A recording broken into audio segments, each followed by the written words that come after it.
लघु सचिवालय कंडाघाट में आज सिद्धार्थ आचार्य उपमंडल दंडाधिकारी नागरिक कंडाघाट ने पंचायत प्रतिनिधियों व वन विभाग के अधिकारियों के साथ एक आपातकाल बैठक बुलाई थी। इसमें तकरीबन सभी ग्राम पंचायतों के प्रधान, उप प्रधान इस विशेष बैठक में भाग लेने पहुंचे थे। यह जानकारी सिद्धार्थ आचार्य उपमंडल दंडाधिकारी नागरिक कंडाघाट ने दी। उन्होंने बताया कि इस बैठक को बुलाने का मुख्य उद्देश्य भीषण गर्मी को देखते हुए जिला सोलन के क्षेत्र में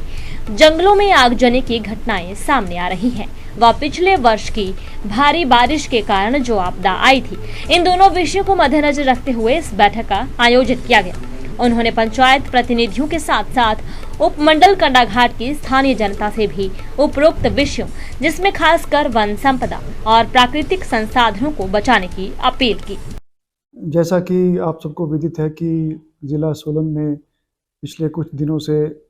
फॉरेस्ट फायर्स के इंसिडेंट्स जो हैं वो काफ़ी रिपोर्ट किए गए हैं और कल भी कंडाघाट के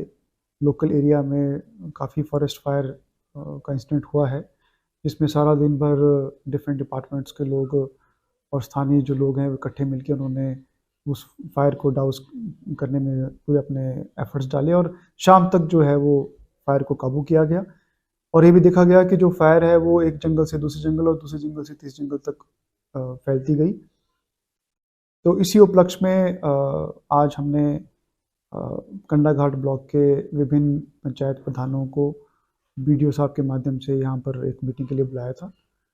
और उसमें हमने फॉरेस्ट फायर को प्रिवेंट करना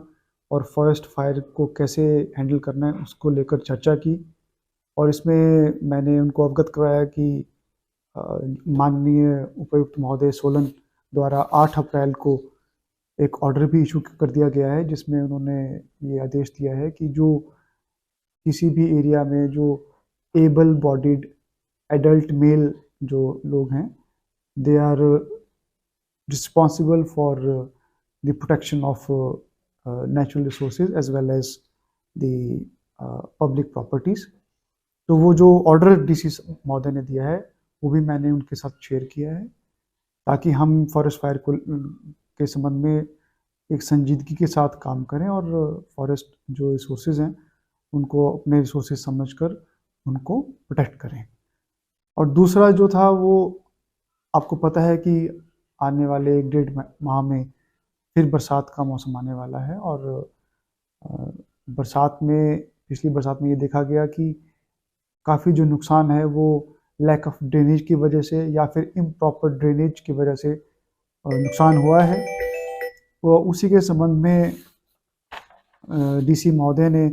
15 मई को डिजास्टर मैनेजमेंट एक्ट के अंतर्गत एक ऑर्डर भी इशू किया है, जिनमें उन्होंने एनएचआई और पीडब्ल्यूडी विभाग को आदेश दिए हैं कि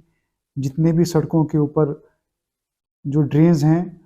जो इनकम्प्लीट ड्रेन्स हैं, उनको बनाया जाए, जो कल्वर्ट्स बंद पड़े हैं उनको खोला जाए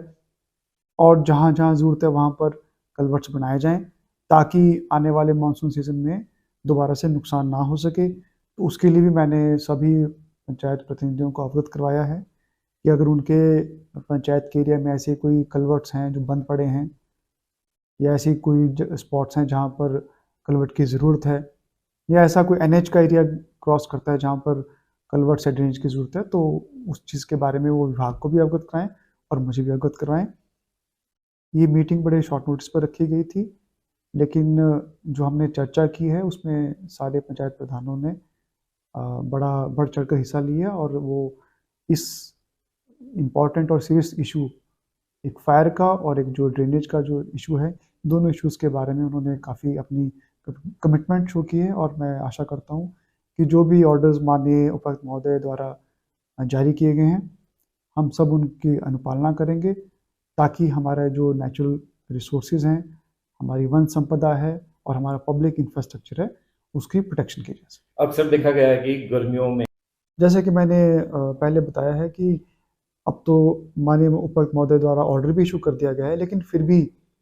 मैं ये आप सबसे रिक्वेस्ट करूँगा कि जब भी किसी भी व्यक्ति को फायर का इंसिडेंट के बारे में पता चलता है तो इमीडिएटली वो डीडीएमए की जो हमारा साइट है, डीडीएमए का जो नंबर है उस पर इन्फॉर्म करें, स्थानीय प्रशासन को इन्फॉर्म करें, पुलिस को इन्फॉर्म करें और जो स्थानीय पंचायत प्रतिनिधि हैं उनको इन्फॉर्म करें, ताकि समय रहते उसके ऊपर एक्शन लिया जा सके। और जो वन संपदा है या कोई भी पब्लिक इंफ्रास्ट्रक्चर है उसको अपनी जो हमारा जैसे हम अपनी प्रॉपर्टी को प्रोटेक्ट करते हैं उसी तरीके के मोटिव के साथ उसको प्रोटेक्ट करने के लिए तत्पर हैं। अगर के खिलाफ आईपीसी की विभिन्न धाराओं के अंतर्गत एक्शन लिया जा सकता है और जो विभिन्न विभाग हैं उनके जो रेलेवेंट एक्ट्स हैं उनके अंतर्गत भी उसके खिलाफ एक्शन लिया जाए। दिव्य हिमाचल टीवी के लिए कंडाघाट से कृष्ण गोपाल की रिपोर्ट।